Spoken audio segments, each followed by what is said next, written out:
Hey, what's going on, guys? It's zMetapod here. Welcome back to the channel, and in today's 8th episode of the So You Want to Use Commander series, where we go over all commanders and tell you how to best utilize them in the game Rise to War, we have the one to rule them all, Sauron.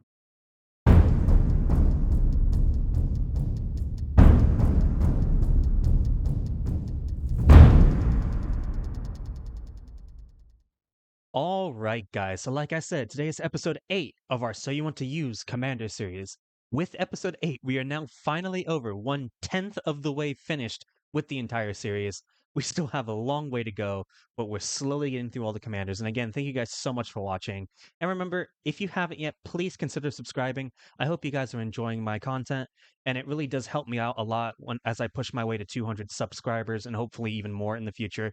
So again, thank you guys so much. And with that out of the way, let's just get right into Sauron. So, Sauron as a commander in this game is so flexible and so strong, it's kind of insane. I would consider him the king of the entire game. His kit is just so good, you can play him in multiple different ways. As I said before, he's so flexible, fits into every single team comp really well. He is just the king of this game, and I'm going to show you guys why right now. And that's going to be starting with his skills. So, his first skill is the Deceiver.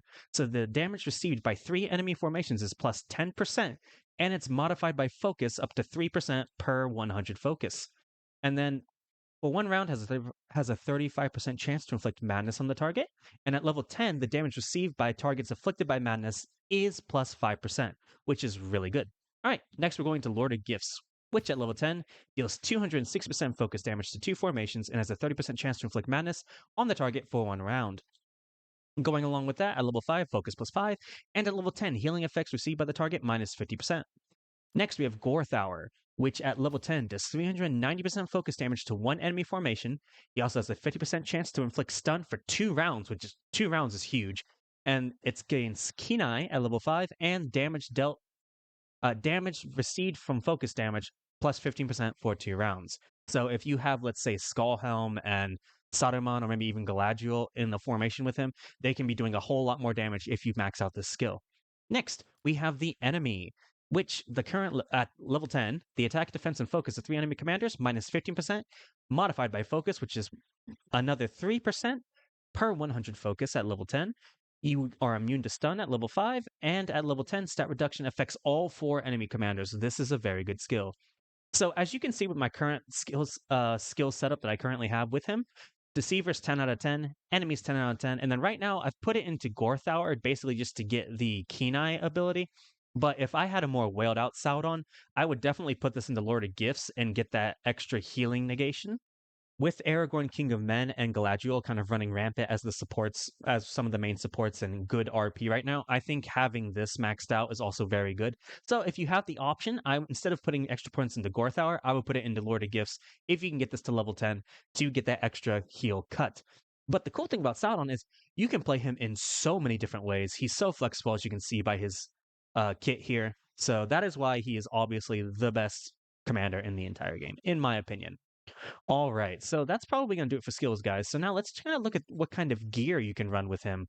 Today, this would about be the time where I would start talking about like the gear you should use on Sauron, and this is exactly how you should build him. But the thing about Sauron is, as I said, he's so flexible that there's so many different gear combinations you can use to build him however you want to play him. So it's kind of hard for me to tell you this is absolutely what you have to use because I think he's the most flexible commander in the game, in my opinion. Like you can just give him so much different gear and he will still be successful no matter what. So because of that, instead of kind of going into what gear I think is best, we're just going to look at a lot of different Saurons that we have on my team specifically. I'm in Warg on my main season right now, and we're just going to look at a lot of different Saurons and see how we're kind of playing him as a whole. So first, let's start with my Sauron here, where as you can see, I'm currently only respect 9, so like I can't max out all of the skills. I'm not really high up on him, but I'm running him full on troop damage because pairing Sauron with Snagathrax allows for a good amount of third party damage, kind of, because you usually have your 2 damage dealers and your 2 supports. But recently, that's been feeling a little bit lacking for me. So I've made the change over to have Sauron kind of do damage with Snaggis as well. And he's coming out to like 60, sometimes hitting 70k extra damage on top, which is really turning a lot of the fights in my favor in my formation. Because I can see I'm running Shadow, Saruman, Curon, and Sauron. I mean, if I'm playing meta, I'm playing Undying here, but Kieran's the greatest of all time, so he's gonna stay here. He's gonna stay in my main formation for now. But yeah, this pair of Kieran and Sauron, they do a lot of debuff on the enemy team, and then Sauron can also do damage. And Kieran actually becomes the tank in that instant. You give him Great Beast and you let Sauron just do damage with Snagas. I think it's actually slept on, guys. It's a pretty good formation. I say give it a shot if you have the chance. But yeah, that's how I run my Sauron, more as like a damage dealing one. All right. So let's look at a few other Saurons that are possibly on my team. We just got done hitting this pass a while ago, so let's kind of see in the reports kind of how people are building there. Let's start with Asai here. He's already dead, but let's see. So you can see here, he's also kind of going more the damage dealing Sauron. He's using Dragoons in this spot because he doesn't have Snaggers yet. Like, I'm sure when he gets Snaggers, he's going to swap it over. But yeah, another, like, you can just see the gear here is kind of the same to mine, just a different thing here to get the extra speed to hopefully get off those madness and stun procs faster than the enemy team. But yeah, that's one. Let's look at a few others.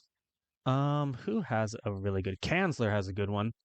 Yep, exactly. He's running damage along with some. He's trying to get the command high as well to be able to deal more damage to Snagas and to absorb more. He's got about 120 focus to kind of help out the other ones as well. He's got his points here and here, but he's going more into fourth hour because he's using Shadow with Black Numenorian, so that's going to also increase that focus damage as well. So I can see why he's doing that. But yeah, very solid from Kanzler as well. There's like a ton of different. Let's see how Dark Sidious is running his. Looks like yeah, kind of the same as Kanzler was, with more of the like mix of damage and tankiness. He's got the purple sets to kind of keep himself alive more. He's got high command, good focus here. But as you can see, like the point distribution doesn't change much. You can do a few different things, but I mean, it seems very consensus that his R0 and his R4 are the two best skills that he has. So those are the ones you probably want to skill no matter how you build him. But yeah, let's look at Respitile here. Yep, another one. He's going a lot of damage along with some extra command and focus. With all that, that's pretty typical, as we can see. Huh, maybe I'm wrong. There actually is. Let's look at Rumulus here. He's very strong. So let's see here. Oh, he's gone more of like the full a lot of focus. So he's up to like almost 250 focus along with 430 command. He's gone straight speed with the set as well with Marauders. He wants his Sauron to move first and get off that extra chance of madness and stun. So he's going for that. And he's also, I mean, he's not going to be doing as much damage, but he's definitely going to be doing a lot more when it comes to debuffs, since all of Sauron's debuffs scale with focus. That's also very nice. And let's try to get one more here. I'm gonna go this one actually. I've actually never seen his Sauron. He's just going to, so like so this is actually a good point to put out. For purples, pretty much just focus on defense and command. Like I think you can, if you're running purples on Sauron, you're not going to get a whole lot out of focus with him because it doesn't improve it by that much. So you can still get decent command out of purples. So because of that, I would say go full on defensive Sauron and be the tank for your formation if you have to run purples. Run the Cutlass. Run the Horseman Helm. I don't agree with the Hunter Skin. He's going a little bit more for the focus. I mean, it's not a bad choice, but I would probably go with the Superior Halberg. And then, of course, finish it off with the Drums of Moria. Evasive action is great while you wait for things to work out. So yeah, I mean, that's very solid as well for us out on, even though it's not like completely whaled out. It's got more of the purples. But like I said, he's so flexible. You can play him in as many ways as you need to. All right, guys, so let's kind of look at one more Sauron here. So we're going to look at Samurai Sauron. And you can see, again, Snagas, this seems to kind of be kind of like the meta when it comes to RP evil, it seems. But in this sense, yeah, he's running high command, decent focus, decent attack damage with these two to really buff up these Snagathrax and this as well. But it also gives focus as well, which is actually not bad for some. But he's running the Noldor sword along with the thick armor set. So yeah, another solid one. And again, look here. 10 out of 10, 10 out of 10, and he's going into there to hopefully buff up the damage from his Shadow using Black Numenorian along with his Saruman. So as you can see, guys, there are a few different ways you can build a tons of different ways you can build Sauron. I mean, he's a support, he's a tank, he can be a damage dealer. Like, just do it however you want. I mean, I can tell you, like I said, I can tell you how to build him, but honestly, he's so free, he's so flexible. Build him how you want.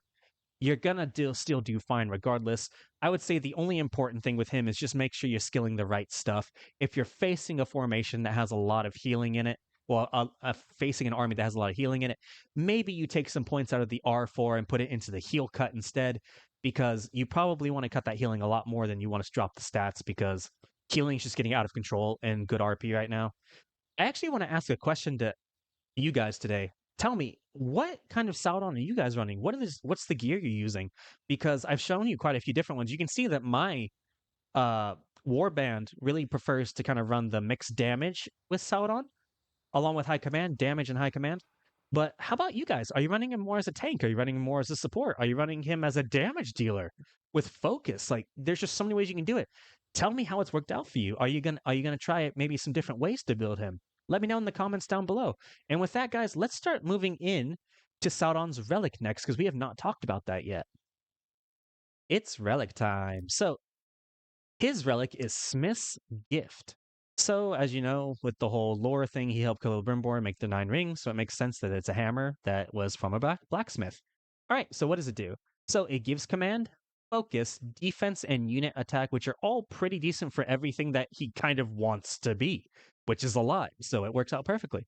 So his skill on this is Great Deception. For the first 2 rounds, the attack and focus of one enemy commander goes up by 1 each round, but from round 3 onward, it goes down by 1 each round, and it stacks, and it cannot be purified. So this is one of the better relics in the entire game.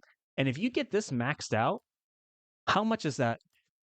Yeah, it gives him +6 each round, but then after that, it's -6 each round, and it stacks. So from round 3 onward, that's what? 3, 4, 5, 6, 7, 8, 9, 10. That can stack up to 8 times. Times that's -48 by the end of the battle, guys. That is huge. So because of that, this is definitely one of those relics you absolutely want to refine with Mithril. Also, like Sauron's just so good, you want to also strengthen it as much as possible. This is probably one of the best relics in the entire game. So because of that, put your Mithril into it, put your strengthening stuff into it, make it really good, make your Sauron great, and you guys are going to have a great time when it comes to fighting other formations and armies in the game Rise to War. All right, guys, so that's going to do it for the Relic. So with that, let's go on to our tier list next, because I believe that's what's next. All right, guys, I'll see you at the tier list. Let's go. And here we are, guys. We're back at the tier list, where in the last episode we talked about Boromir and how good he was just as a good commander and being really free to play friendly. In Sauron's case, he's not as free to play friendly. He really needs his R4 to start being really, really good. But even still, Sauron is everywhere on every formation in RP Evil. He's on almost every formation in NRP. He is the king of this game. He is a meta loser. Oh my god, he's on every formation. It's annoying to look at. I really wish that people would branch out and do everything, but even I'm not willing to get rid of Sauron because he's just that good, guys. He is probably the best commander in the entire game, and that's not even cookie cutting it. It's actually true. I'm sure a lot of you guys would agree with me as well. Actually, if you think there's a better commander in the game, let me know in the comments. I'm curious to know who you guys think is better than Sauron. But in my case, he is the epitome of a meta loser commander. If you're using Sauron, you're a meta loser. You only want to win. I only want to win, so I use Sauron. So guys, that's going to do it for the tier list. And with that, let's go figure out who's going to be in episode 9 in the next episode of our series. So I'll see you guys at the Wheel of Choices. Here it is again, guys, the Wheel of Choices. So we're looking at episode 9 and what we're going to be doing in that episode. And as you see, we still have 67 commanders to get through. We may be a little over the 10th of the way there, but we still have a long way to go. So here we go. Episode 9 is going to be who? I think it's probably time for another epic commander, so it's going to be very interesting here. Oh, it's looking like, it's going to be Legolas alerts. It's Legolas. All right, guys. So in the next episode, we're going to be talking about Gimli's best friend, Legolas. All right, guys. So in that case, I'll see you in episode 9 for Legolas. But as always, if you liked the video, if you enjoyed the content, please don't forget to like the video, subscribe to my channel. I have a lot of cool videos coming out in the near future that I have planned, so stick around for those. And of course, guys, as always, thank you so much for being with me. And actually, I have a new outro that you guys get to see today. So thanks a lot so much, guys. And as always, this has been zMetapod. I'm out.